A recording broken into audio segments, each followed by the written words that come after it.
देखो साथियों, जो इनेलो और बसपा का जो गठबंधन है प्रदेश में, वो एक तरीके से खतरे में है।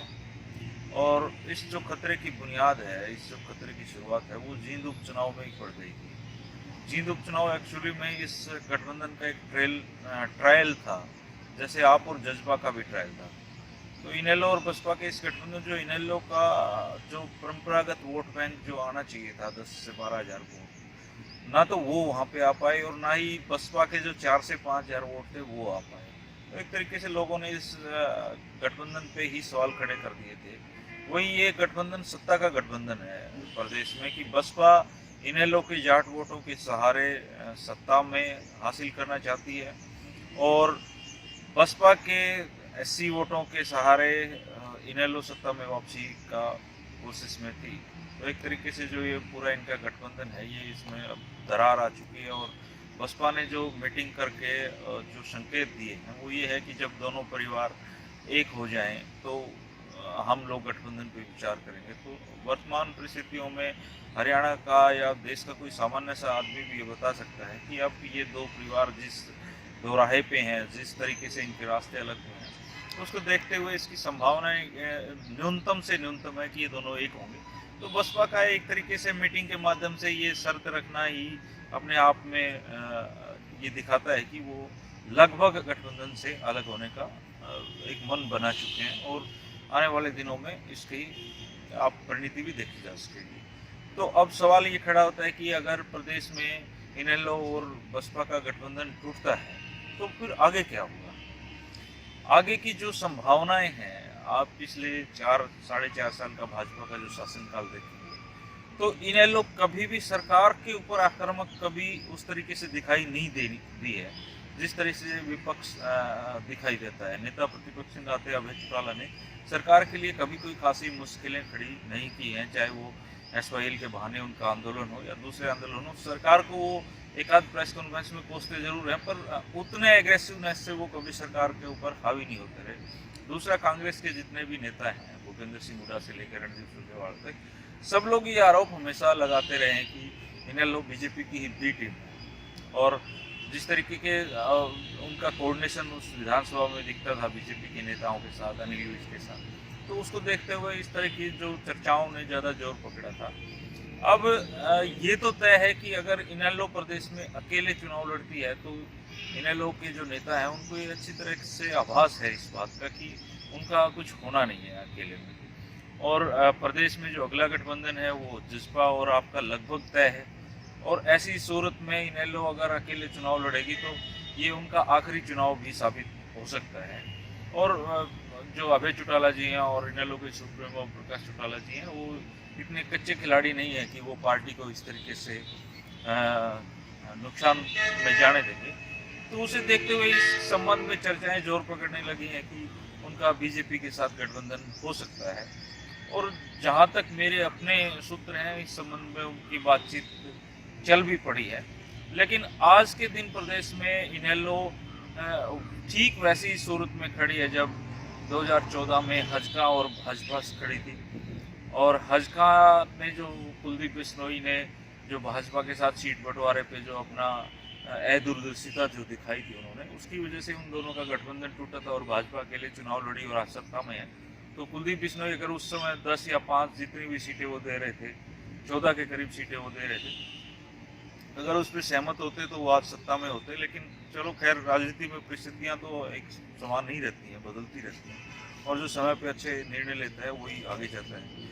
तो इनेलो में अगर बीजेपी का जो प्रदेश का जो नेतृत्व है, क्योंकि पहली बार प्रदेश में बीजेपी अपने बूते पे खड़ी हो पाई है, अभी तक वो गठबंधनों की सरकारों में हिस्सा मिल रही थी, तो अगर वो रिस्क लेते हैं किसी स्थानीय पार्टी को साथ में लेने का, और वो इसलिए भी ले सकते हैं ये रिस्क क्योंकि अब पूरे देश में जिस तरीके से विपक्षी लोग एक साथ आ रहे हैं, तो भाजपा के ऊपर भी कहीं ना कहीं ये दबाव तो होगा ही कि वो और अपने साथ क्षेत्रीय पार्टियों को शामिल करें, अपने एनडीए को बड़ा करके दिखाएं।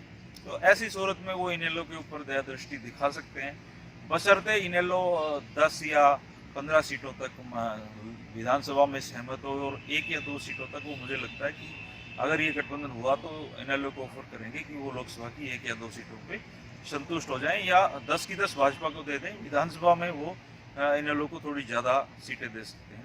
हालांकि ये सब भविष्य गर्भ में है राजनीतिक दलों का जो गठबंधन का हरियाणा में, लेकिन इसको देखते हुए जो परिस्थितियां देश में बन रही है कि ममता के समर्थन में सारे विपक्षी दल वहाँ पे 14 से ज़्यादा दल इकट्ठे हैं, तो और एनडीए पे दबाव है, एनडीए के जो सहयोगी दलों ने जिस तरीके से पीछे साथ छोड़ा है, तो ये दबाव है कि वो और अपने एनडीए के दायरे को बड़ा करें। तो उसे देखते हुए ये दोनों का गठबंधन संभावित है, इसकी संभावनाएं थोड़ी ज़्यादा बन गई हैं।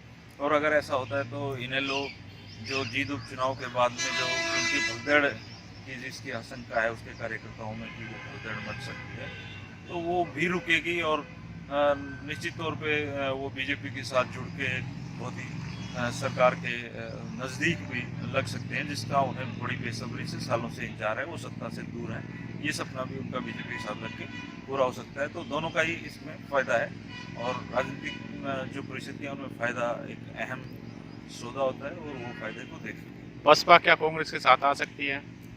बसपा को कांग्रेस के साथ आने में कोई बुराई नहीं है सैद्धांतिक रूप से, लेकिन जिस तरीके से यूपी में उन्होंने कांग्रेस को इग्नोर किया है, उसको देखते हुए इसकी संभावनाएं मतलब आप न के बराबर ही मान के चलिए। बसपा के लिए अगर प्रदेश में वो गठबंधन करते हैं तो जज्बा बसपा प्लस आप ये तीनों का गठबंधन 30-30 सीटों का इनका सैद्धांतिक रूप से जो बन सकता है, और तीनों की पोजीशन एक ही है, ये है कहीं नहीं, लेकिन अपने राजनीतिक जनाधार को मिलके एक और एक मिलके 11 वाली स्थिति है, तो ये तीनों मिलके गठबंधन कर सकते हैं। कांग्रेस के साथ कम संभावना है प्रदेश में। जी, आज बसपा की रोहतक में मीटिंग भी है, कुछ अपडेट्स आ रहे हैं? बसपा की रोहतक में मीटिंग है, पर बसपा के अंदरूनी कैडर की मीटिंग्स है और उसमें वो जो आता है वो बसपा की परंपरागत परिपाटी के वो लिख के देते हैं। तो अपडेट्स यही है कि वो जो उन्होंने केंद्रीय नेतृत्व ने उन्होंने जो फैसला लिया है कल का, उसी को लगभग वो दोहराने जा रहे हैं। एक तरीके से ये जो गठबंधन टूटने का जो बेस तैयार किया गया था उसके ऊपर इमारत खड़ी की जा रही है और दीवार खड़ी की जा रही है जो दोनों दलों के बीच में, उसका एक ये प्रयास ही है। अभय चौटाला पर वोट ट्रांसफर करने का आरोप भी है जिससे मायावती नाराज है।